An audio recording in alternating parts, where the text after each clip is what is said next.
মাথার বোঝা নামিয়ে বসবি গীতা ভাগবত পাঠে, তবেই হবে নামে রুচি, মুক্তি পাবি ঘাটে। একবারে হরি হরি বল মা,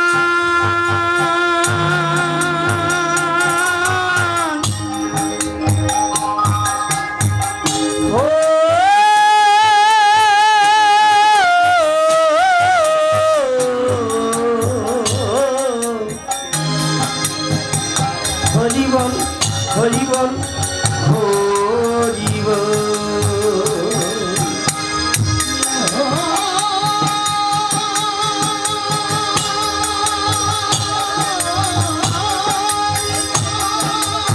গায়ে লাগে না।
জ্ঞানতিমিরন্ধস্য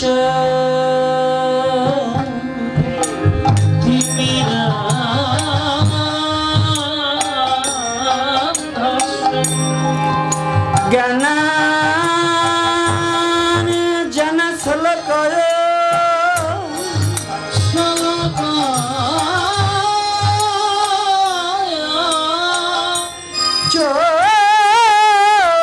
चक्षुरुन्मीलितं येन तस्मै श्री गुरुवे नमः।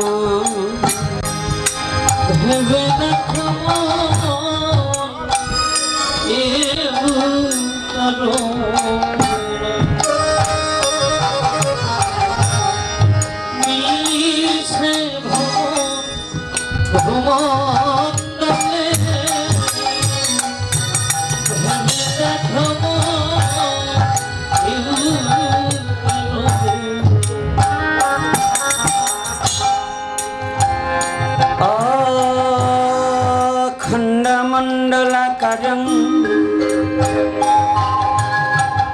व्याप्तं येन चराचरं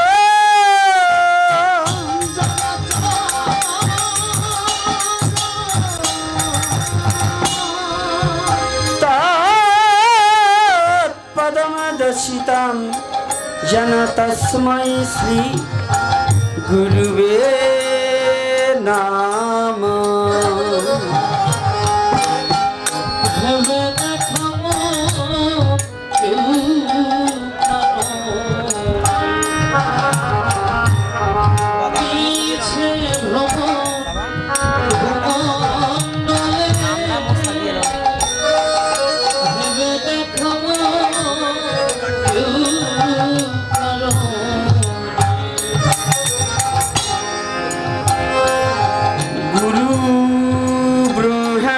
विष्णु गुरु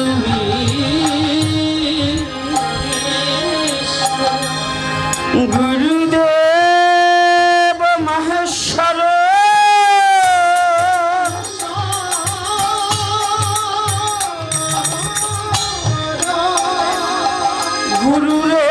गुरुदेव परम ब्रह्म तस्मै श्री गुरुवे नाम।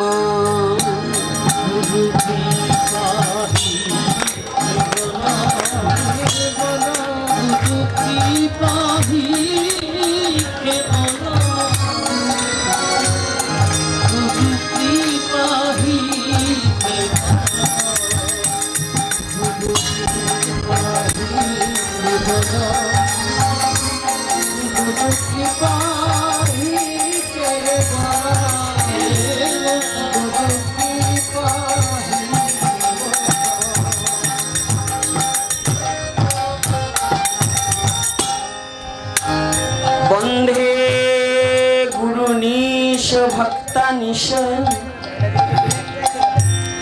মিশরত বত কানা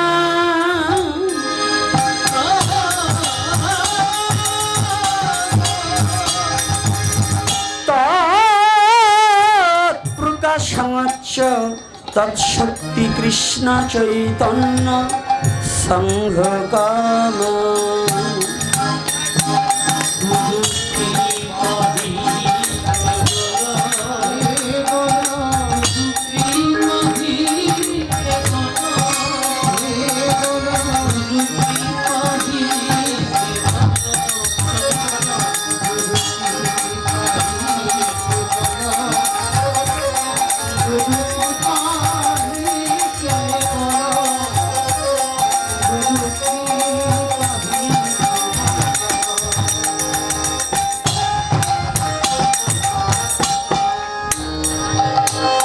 বন্ধে শ্রীকৃষ্ণ চৈতন্য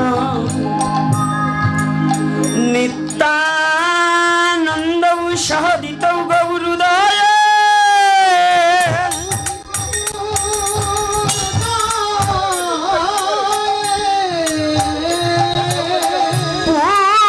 পুষ্পবন্ত চিত্র সন্ধৌ তাবনাদৌ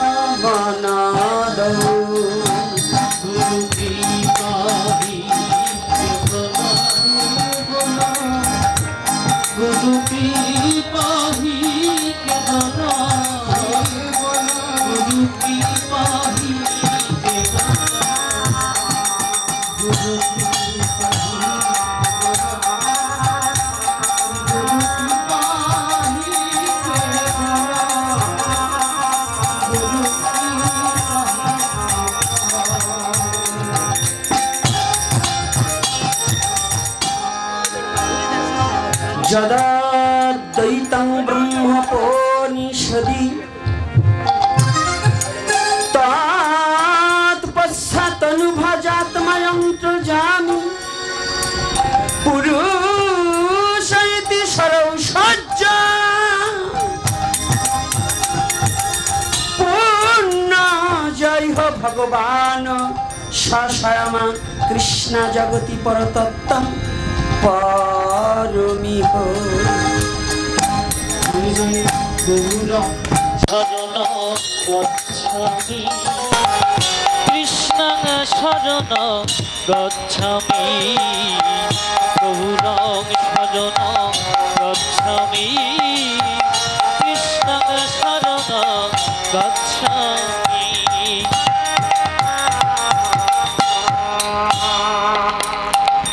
অনর্পিত চরিণে চিরাত করুণায় অবতীর্ণ কলৌ সমর্পয়ুতু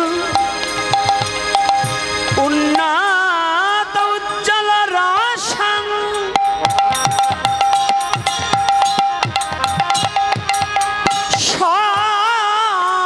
ভক্তি শ্রিয়ম হরি পুরাট সুন্দর দুটি কদম্ব সন্দীপিত সদা হৃদয় কন্দরে স্ফুত বা সচির নন্দন ভজনিতাই গৌর রাধেশা জপ হরে কৃষ্ণ হরে রাম ভজনিতাই গৌর রাধেশা জপ হরে কৃষ্ণ হরে রাম ভজনিতাই গৌর রাধেশা জপ হরে কৃষ্ণ হরে রাম ভজনিতাই গৌর রাধেশা জপ হরে কৃষ্ণ হরে রাম ভজনিতাই ভজনিতাই ভজ গৌর ভজ গৌর ভজনিতাই ভজ গৌর ভজ গৌর ভজনিতাই রাধা কৃষ্ণ প্রণয়া বিলক্তি আহ্লাদিনী শক্তি রশ্মা দেকাত্মন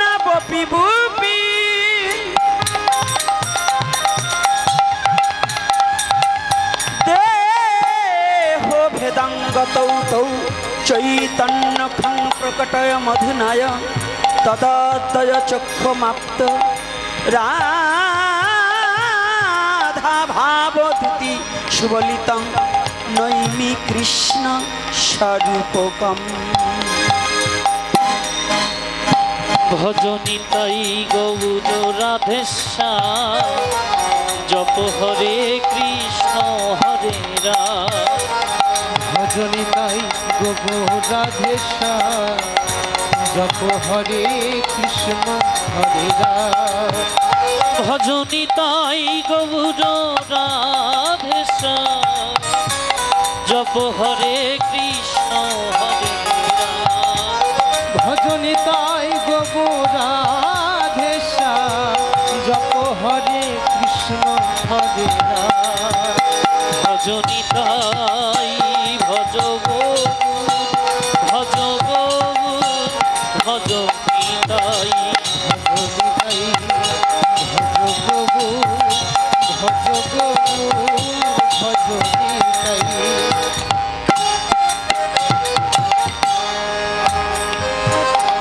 हे कृष्ण करुणा सिंधा করুণার সিন্ধু दीनबंध जगतपते জগৎপাতে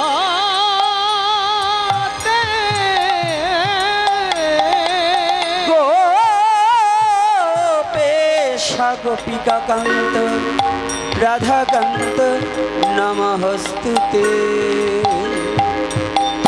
জয় জয় কেশব মাধব গিরিধারিলা কৃষ্ণ মাধব নন্দ গোপাল। জয় জয় কেশব মাধব গিরিধারিলা কৃষ্ণ মাধব নন্দ গোপাল।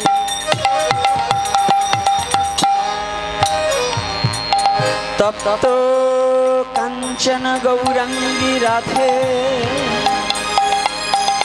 वृंदावनेश्वरी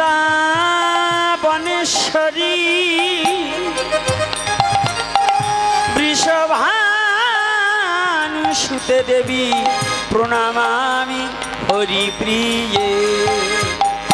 জয় জয় রঘুপতি রাঘব রাজা রাম পতিত পাবন সিয়া রাম।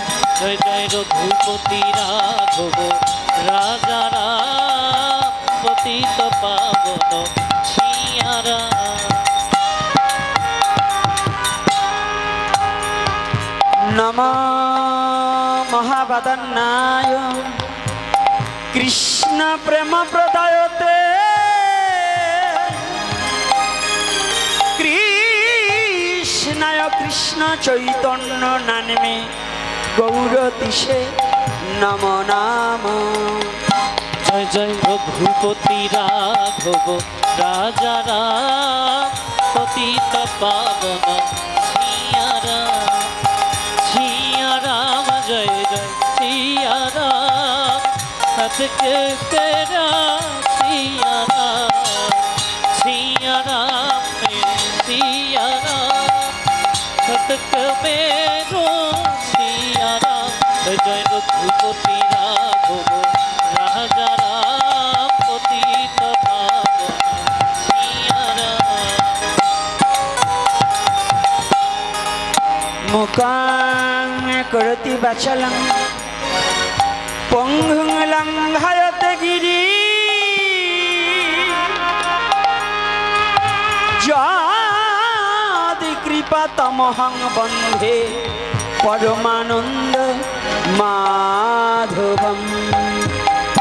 জয় জয় গৌরং শরণ গচ্ছামি কৃষ্ণ শরণ গচ্ছামি।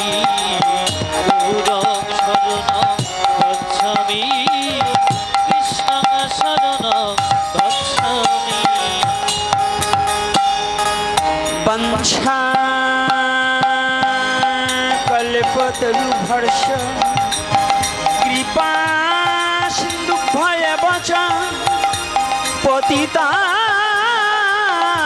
पावनेभ्यो सर्ववैष्णवेभ्यो নম নাম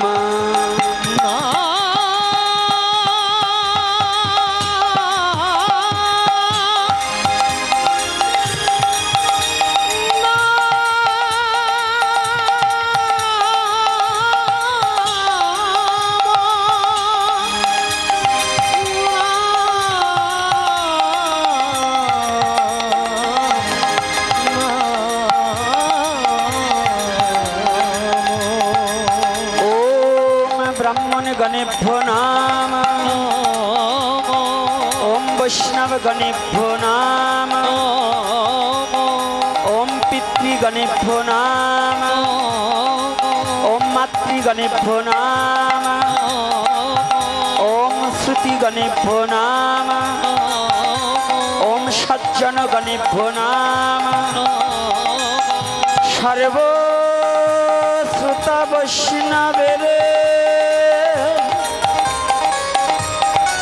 করি নমস্কার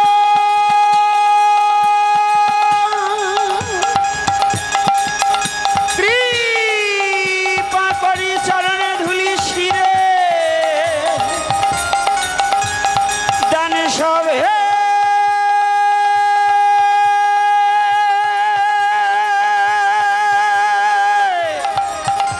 দান সবে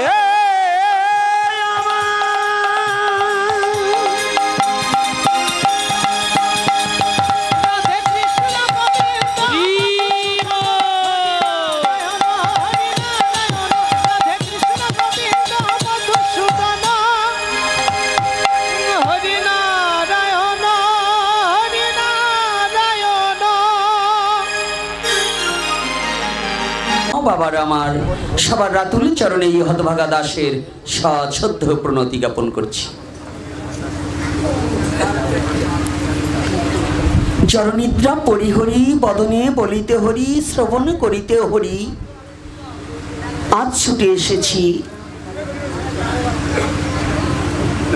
হরিকথা শ্রবণ করবার লালসী।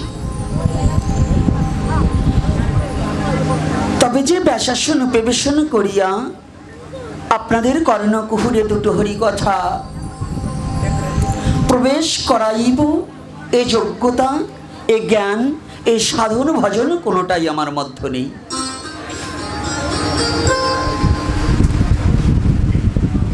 কেননা এই ব্যাসাসনের একমাত্র সুযোগ্য অধিকার ছিলেন ত্রিজগতের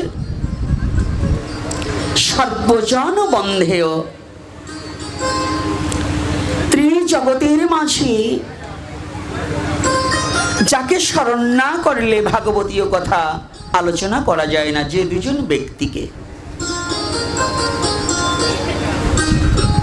সে দুজন ব্যক্তিকে গো এই মা এই যে এই মা দুজনে কিন্তু কথা বলা যাবে না, আমার দিকে তাকাবে।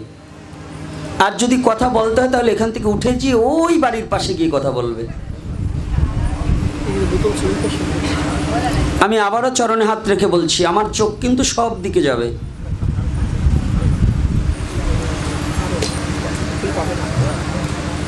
মাথার বোঝা নামিয়ে বসবি গীতা ভাগবত পাঠে, অর্থাৎ দুশ্চিন্তাকে, সংসারের চিন্তা যত সময় হৃদয়ে থাকে তত সময় হরিকথা হৃদয়ে প্রবেশ করে না। ভরা কলসিতে কখনো জল দিলে সে জল দেন আর ঘৃত দেন সেটা যেমন থাকে না, তদ্রূপ এই দেহ ভাণ্ডের সমস্ত দুশ্চিন্তাকে পরিত্যাগ না করলে হরিকথার রূপরস কখনো দেহ পাত্রে প্রবেশ করে না। এজন্য শাস্ত্রকার বললেন মাথার বোঝা নামিয়ে বসবি গীতা ভাগবত পাঠে, তবেই হবে নামে রুচি, মুক্তি পাবি ঘাটে। নামে রুচি হওয়া এত সহজ নই গো। হরিকথা শ্রবণে করিতে করিতে হরিকথার প্রতি রুচি আনতে হলে দুশ্চিন্তাটাকে দূরীভূত করতে হবে। যত সময় দুশ্চিন্তা থাকে তত সময় জীবের হৃদয়াকাশে সুচিন্তা উদয় হয় না।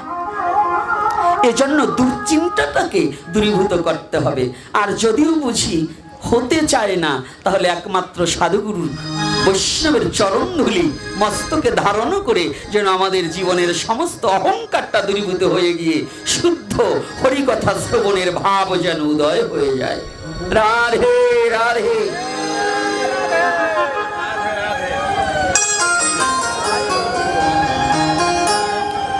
ফ্যানটা আমার দিকে দিতে হবে, আমি টিকতে পারছি না। বাবা সাউন্ডে সমস্যা হয় এখন সাউন্ডটা, তাহলে ফ্যানটা আরো দূরে দাও, একটু দূরে দিয়ে তুমি এদিকে বসো, ফ্যানটা তোমার পিছনে দাও, বুঝতে হবে, না হলে আমি তো টিকতে পারছি না।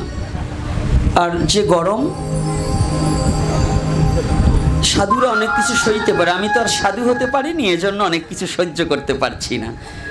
আপনারা সাধু, আপনাদের ধন্যবাদ জানাই।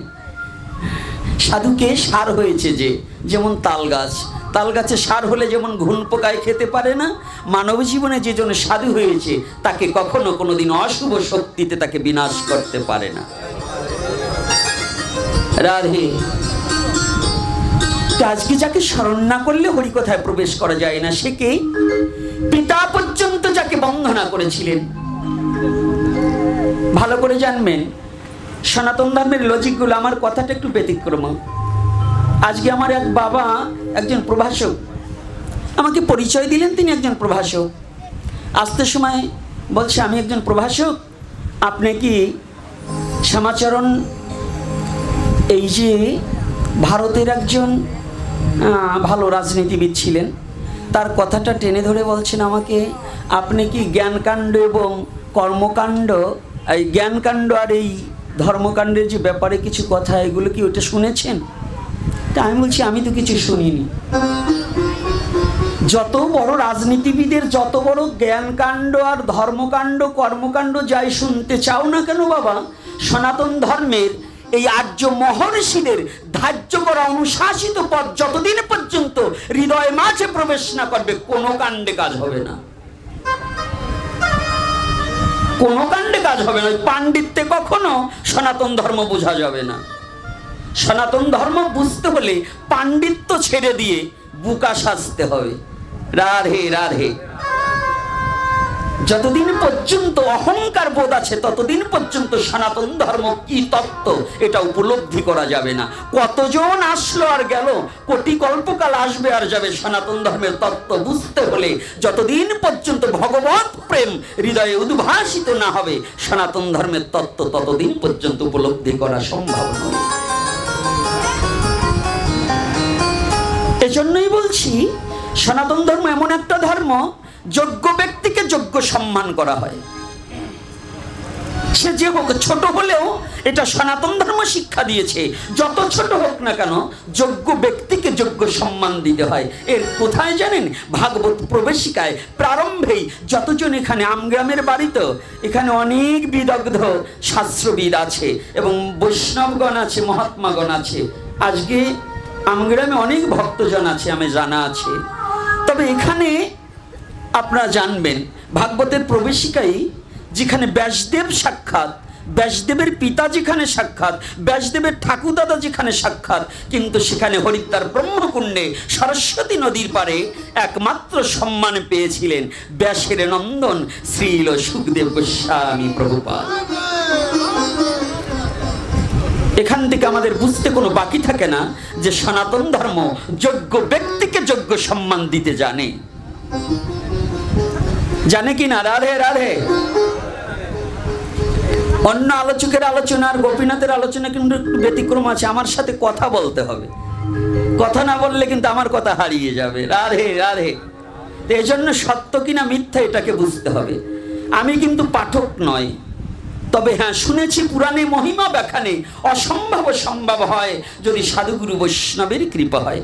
আপনারা সেই সাধুজন, সজ্জন, ভক্তজন, আপনারা কৃপা করে যতটুকু কৃপাশীষ দান করবেন মোরে, সেই কৃপা বল শক্তি পেয়ে যদি ভক্তির কথা আসে ধেয়ে, তবে দু একটা কথা হলেও হতে পারে। এটা আমার কোনো অবদান নয়, সমস্ত অবদান আপনাদের। পার হাউস আপনারা, আমি শুধু বাল্ব। আপনারা সুইচ দিলে জ্বলবে, আর যদি সুইচ না দেন তাহলে বন্ধ হয়ে থাকবে। রাধে রাধে। তাই আবারও কৃপা চেয়ে নিচ্ছি, করুণা করবেন। তাহলে আজকে সনাতন ধর্মের প্রারম্ভে আমার কথাটা একটু ব্যতিক্রম, আমি কোনো গ্রন্থ কথা জানিই না, তথাপিও আমার কথাটা হচ্ছে সনাতন ধর্মটা কি, সনাতন তত্ত্বটা কি, সনাতন বস্তুটা কি। এই তত্ত্বটা যেমন চৈতন্য চরিতামৃতে বলছেন, বস্তু নির্দেশে করো তত্ত্বেরই বিচার। যারা চৈতন্য চরিতামৃত আস্বাদন করা ভক্তগণ আছেন, দেখবেন চৈতন্য চরিতামৃতে কৃষ্ণদাস কবিরাজ গোস্বামী স্পষ্টভাবে বর্ণনা করলেন, তিনি কলম দিলেন, বললেন বস্তু নির্দেশিয়ে করো তত্ত্বেরই বিচার।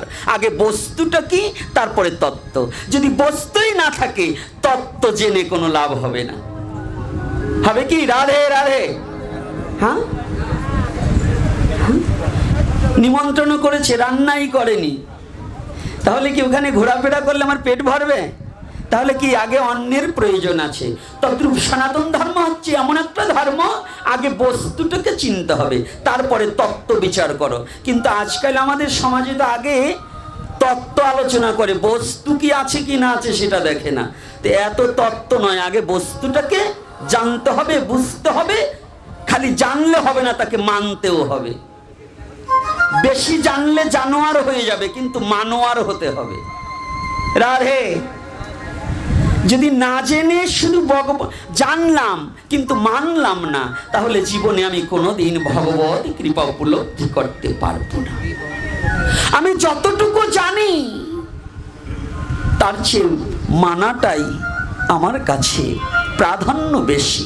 আর সনাতন ধর্মটাই হচ্ছে তোমার জানার প্রয়োজন নয়, যতটুকু গুরু কৃপা করে তোমাকে জানিয়েছে ততটুকু তুমি মানতে চেষ্টা করো, তবেই তুমি একদিন মানুষ হতে, উন্নত মহামানুষ হতে পারবে।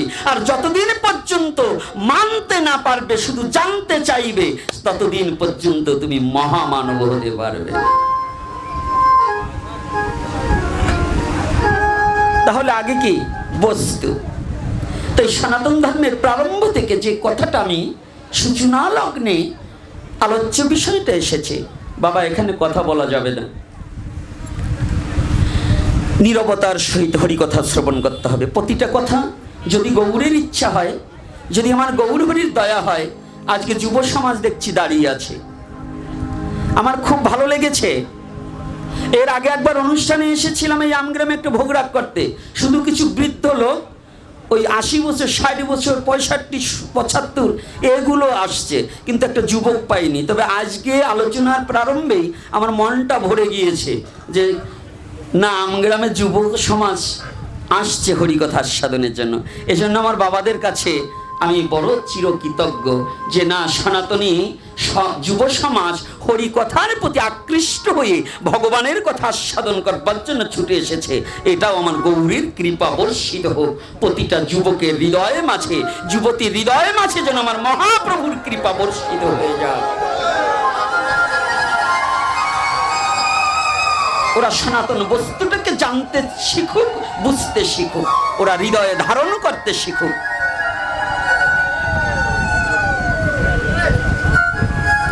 আমরা যদি না জাগি মা, কেমনে সকাল হবে?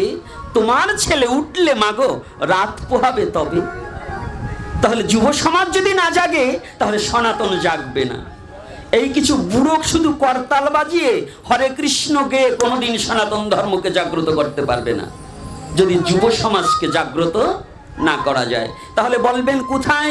এই ভাগবতী তার পূর্ণাঙ্গ সাক্ষী দিয়েছে। ওখানে ব্যাসদেব থাকাকালীনও কিন্তু হরিকথা প্রচারের জন্য একমাত্র মহাতেজী স্বর্গমত্ত পাতাল, এই ত্রিজগতের মধ্যে সর্বশ্রেষ্ঠ তেগী হচ্ছেন কৃষ্ণ দ্বৈপায়ন বেদব্যাস পুত্র শ্রীল সুখদেব গোস্বামী প্রভুপাদ।